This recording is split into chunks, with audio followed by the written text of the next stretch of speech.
Alright, so today I'm going to show you my top 10 ball pythons that I have in my collection. Pretty much the best of the best in my entire collection of snakes. As a matter of fact, I just went through and I counted all my snakes. It looks like I'm up to 96 snakes here in my reptile room. And I have about 40 plus that I'm selling over on Morph Market, so I actually won't include some of those. And I have another, I think it's like 52 ball pythons that I'm using here in my ball python breeding operation. Quite a few snakes to actually take care of, and I'm going to show you pretty much the best of the best, the top 10 that I'm using as future breeders. And I'd say the number one snake that I have is pretty much the best. As a matter of fact, if my house was on fire and I came in, I only had time to grab one snake, that would be the snake around my neck. This is Bobby, my bamboo ball python. He's about 6 years old, and when I first bought him, he was an incredible breeder, produced a lot of bamboo ball pythons. Really awesome snake, super friendly, and he is pretty much the star of my YouTube channel. Just kind of hangs out here in front of the camera while I'm talking about snakes. He's a really awesome snake, and he's part of the BlueEyed Leucistic complex. You actually breed this with another bamboo or a Mojave or lesser or something in the BlueEyed Leucistic. You'll actually get an all-white snake as one of his offspring, an all-white snake with blue eyes. Really incredible morph. I think bamboos are one of the top morphs that are available in ball pythons. So what I'm going to do is I'm going to go through the other 9 ball pythons, show you pretty much the best of the best, some of my really awesome snakes. Alright, so this would have to be my second favorite snake. This is actually one of Bobby's babies. This is a male Calico Bamboo, about 1 year old. Look at how big this guy is for 1 year. Really super big. And the cool thing about this is it has a really high expression calico. So you can actually see a lot of the calico coming up the sides. Almost looks like a spider if you mix the two together. Looks really close to the spider, the Calico Bamboo. The cool thing about this is it doesn't have the potential head wobble of the spider. That's probably one of the biggest things I say. This is probably as close as you can get to the spider without actually having the spider gene and the whole problem with the head wobble and everything. And this guy, it's really hard to appreciate this guy's beauty because he is deep in shed. As a matter of fact, he really grayed out and he's starting to clear up right before the shed. You really can't tell how awesome he is, but let me tell you, when this guy sheds out, he is really super intense. Alright, so number 3 on my list, this might be, I don't know, this might be number 1. This is, I don't know, I think Bobby would be number 1. This is close to the top. This is actually a male Inchy banana clown. Look at how beautiful that snake is. He's getting some really good size to him. Really looks fantastic. This is probably one of the snakes that I paid the most for in my entire collection. I think this guy was about $1,500 when I bought him, and I'm actually breeding him some clowns this year, so hopefully I can actually reproduce this same exact snake with some of the offspring this year. And as a matter of fact, I have a lesser clown female that I'm breeding this to. I'm hoping for the banana Inchy lesser clown, which I'm not exactly sure what the lesser would do to this, but it is a really amazing snake. Even without the Inchy, you get the banana and the clown together. It looks like a really fantastic combo. This is, I'd say this is probably hands down one of my most favorite snakes in my entire collection. Alright, so coming up at number 4, this is my Albino Pi male. Look at how big this guy's getting. It's pretty amazing. As a matter of fact, he went off of food for a really long time and was really super picky. Just went back on food. And the funny thing about this snake is that since it's white, I'm always constantly chasing him with a paper towel wetted with water, trying to clean him off. It's kind of like buying a white horse and it's always rolling in the mud, getting dirty, and you're constantly chasing the dirty snake. It's kind of interesting. Actually having a white snake gets a lot dirtier than, I'd say, well, the other snakes probably get as dirty, you just can't see it because they're not stark white like this guy. And this guy was really small when I actually bought him, just had this little kind of, it almost looked like a little tattoo right in the middle of the snake. Was really quite an amazing snake when I bought it. And it's really retained a lot of its color and pattern.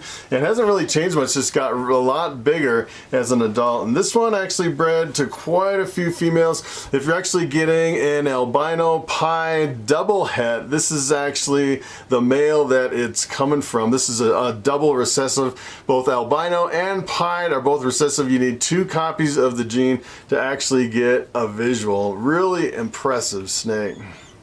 Alright, so this is number 5 on my list. Take a look at this. This is a BlueEyed Leucistic. And at first glance, you really couldn't tell exactly what this is as far as, you know, the genes in a snake. A lot of people will buy a BlueEyed Leucistic and they won't really know what's in there. And I was the breeder. I actually produced this myself. This is actually one of Bobby's babies, believe it or not. This is a bamboo and a lesser in one snake. 2 genes that act as a super. As a matter of fact, I'm breeding this guy for the first time. This is a male, and I'm breeding it to some of my normals. So half the babies will come out bamboo, half the babies will come out lesser. Pretty powerful breeder. You actually get no normals when you breed this with a normal. Really awesome. And if you kind of look at the eyes, if I can get this guy to stand still, the eyes are a bright blue on this guy. This guy is really squirmy. I don't know if I can really show you the eyes close up on the camera.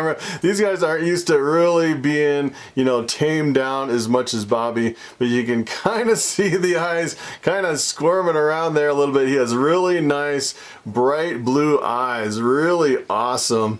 If I could get him on the camera. I don't know if I can get him on the camera. He's a really awesome snake. And the funny thing about this too is he has, I don't know if you see this on the camera, but it's a really light yellow stripe coming right down the top of the snake. Almost looks like a super fire with that yellow coming out. Really amazing snake.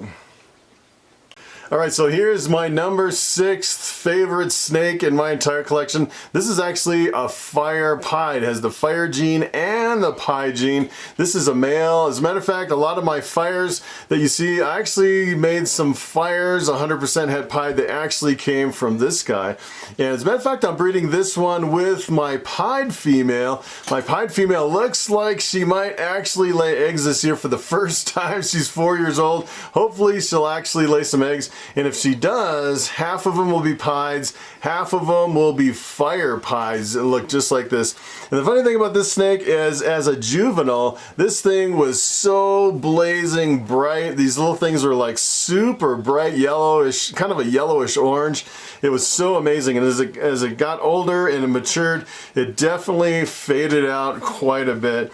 And if you actually compare this to a regular pied, the regular pied has a lot darker of spots here on the side of the snake. The fire gene really lightens the dark spots. You can definitely tell the fire is in there. Really awesome snake. Alright, so take a look at this snake. This is awesome snake number 7. This is actually a pinstripe pied. And I know I'm actually selling some pinstripe double hets. So they're actually pinstripe het albino het pied. And if you're lucky enough to actually get one of those and, you know, try to go for some of this, you know, the pinstripe pied, which is a possibility with that snake, this is what it looks like. These are really fantastic snakes.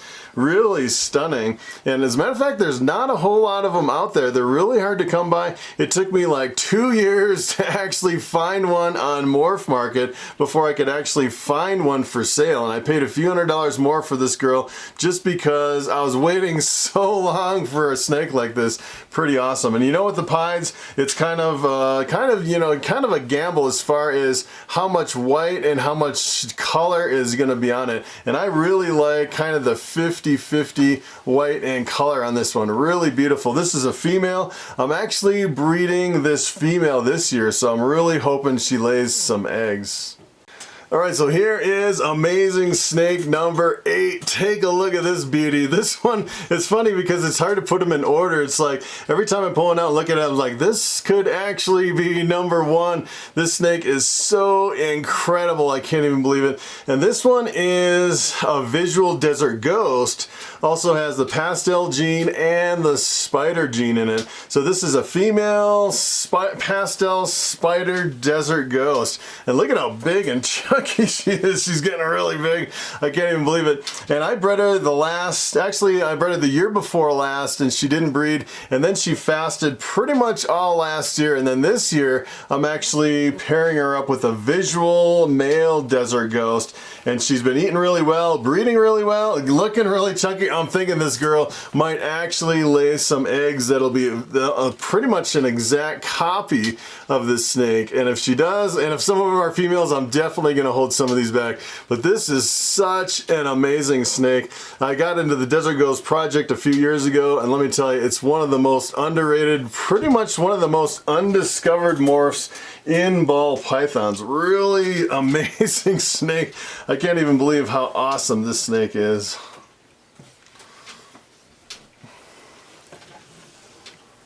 Alright, so for my number 9 snake, it has to be another desert ghost. This is actually my male pastel desert ghost. And, you know, they're really close together. The other one has spider in it. But let me tell you, these are probably my 2 most visually stunning snakes in my entire collection. And the funny thing is when you mix pastel in with the desert ghost, it really doesn't fade with age, which I really like. I actually saw one of these on the internet as an adult, and I was like, I definitely have to get into that project. That is so incredibly amazing. This guy's doing fantastic. He is the male, and he has bred quite a few snakes last year, produced a whole bunch of hets, but I am really excited to produce the visual desert ghosts this year. Alright, so for my number 10 snake, my most impressive snakes in my entire collection, that would definitely have to be this girl. This is a lesser clown. Look at how big she is. This girl is only 2 years old. Some people say, no, you can't breed a snake at 2 years old, and look at how big and beefy this girl is. As a matter of fact, I'm pairing her with my banana Anchi clown, hoping for some really powerful clown stuff. As a matter of fact, if I get a whole bunch of females from this, I'll probably keep every single visual female clown, no matter what they are, no matter what genes are in the mix. I definitely want to expand my clown project. Clown is really super popular, and there's a lot of really neat stuff you can do with clowns. I'm really excited that this girl is up to breeding weight. Looks like she's going to lay a nice clutch of eggs this year. Alright, so it is time for the question of the day. And Thanos is a big fat grape asks, how old is Lucy? And that is a very good question. As a matter of fact, you won't believe it, Lucy is only 4 years old. It's pretty amazing. She is a really big snake. This is a picture of Lucy. She's actually a white albino, 50% Jampea dwarf, reticulated python. As a matter of fact, just a few weeks ago, we got a weight on her and measured her. She is 17 feet long and about 90 pounds. Really big monster snake. She actually lives in a 6-foot enclosure out on my pool table, and I actually bred her for the first time this year with Sunny. Sunny is my super dwarf purple albino reticulated pythons. So if they actually breed, we'll get all part super dwarf lavender albino retics, and if she actually lays, I might get between 35 and 50 eggs. I'm thinking she's gonna lay an incredible amount of eggs. And the funny thing about reticulated pythons is the incubation period is actually 3 months long versus only 2 months for ball pythons. I thought that was pretty interesting, but it's hard to believe she grew so big so fast in just 4 years. So that is pretty much it. Thanks for watching, and I will see you next time.